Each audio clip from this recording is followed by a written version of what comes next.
Hello everyone, welcome to the market outlook for the week. Gaurang Shah here from Jujit Financial Services, and a new week, a new day. First day of the week, Monday.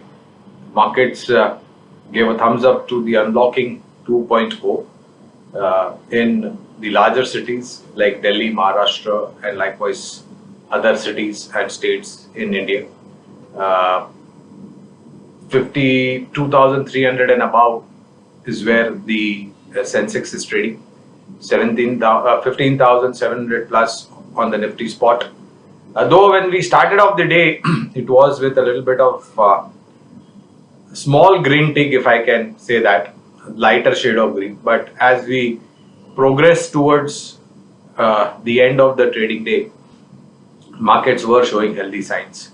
Along with that, in the midday, we had an announcement that the Honorable Prime Minister is going to address the nation on Monday evening at 5 o'clock. Remains to be seen what the Honorable Prime Minister has to say to the nation. And as far as the earnings are concerned, we are virtually at the fag end of the fourth quarter last financial year earnings season. And whatever we have seen up until now has gone down well with the markets. The markets have appreciated the numbers, has given a thumbs up to certain sectors and stocks where the numbers were much better than the street expectation, and the stocks have got re-rated upwards. Along with that, you had the RBI credit policy on Friday, and in line with expectation, I must say this, and the Honorable RBI Governor, verbatim, was also taken well. The broader number as far as the GDP data and the inflation number is concerned, IIP's numbers are concerned, whatever we've seen up until now supports the sentiment for the market. And like I've been saying, friends, the worry was not for the last quarter last financial year, that is fourth quarter last financial year. Worry is going to be in terms of earnings as far as my introspection goes.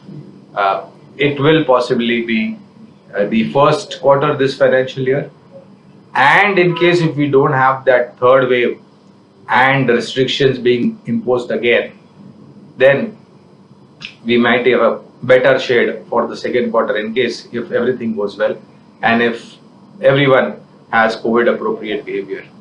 Having said that, the only joker in the pack that I see in terms of some kind of red flag, that is the boiling crude oil prices. $71 plus on the Brent per dollar, close to $69.50 a barrel on NYMEX.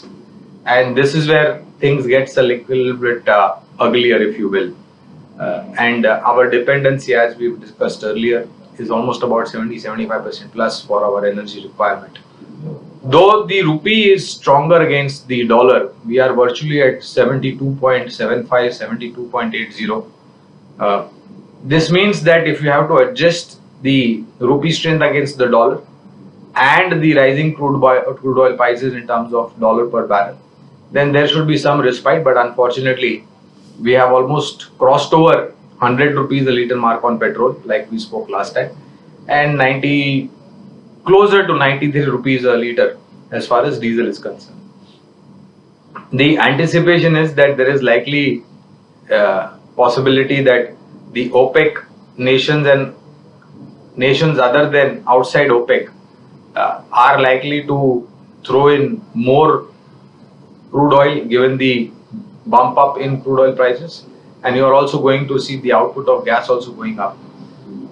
Along with this, friends, if there is to be a silver lining, of course, this is hoping against hope, but if there is going to be a sizable development as far as the Iran nuclear program is concerned, and if there is a possibility to get across to the negotiating table again, and if things materialize, this is of course, like I said, wishful thinking, and if things materialize, then my sense is that once you have this renegotiation in place and the deal being signed, Iran is the second largest producer of crude oil, fourth largest producer of natural gas.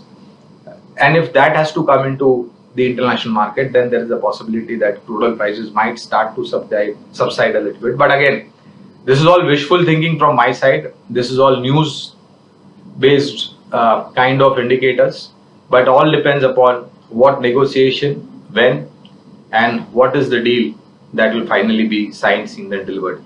Having said that, FI flows remain strong. Domestic investors are again coming back to the market, and my sense is that once we make a new all-time high on the Sensex, Nifty has already surpassed that, friends, last week.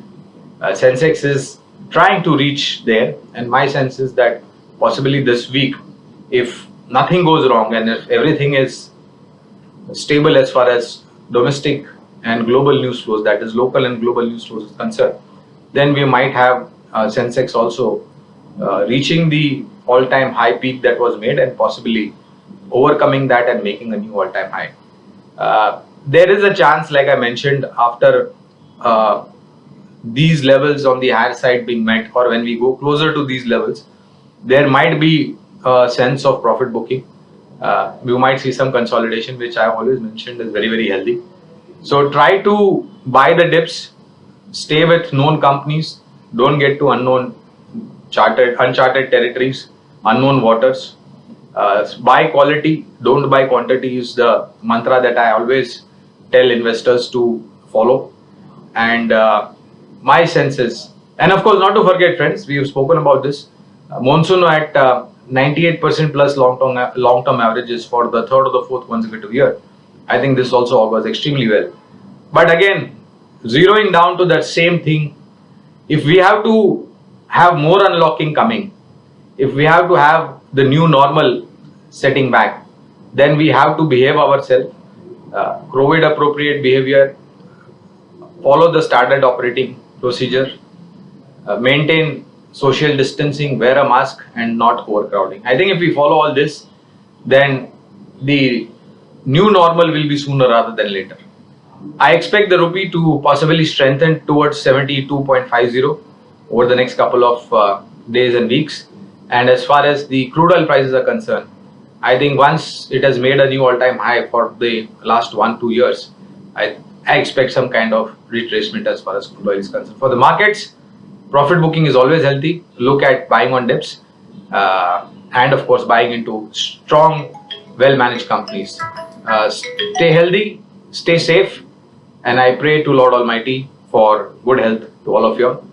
Thank you again and see you next week. Bye-bye.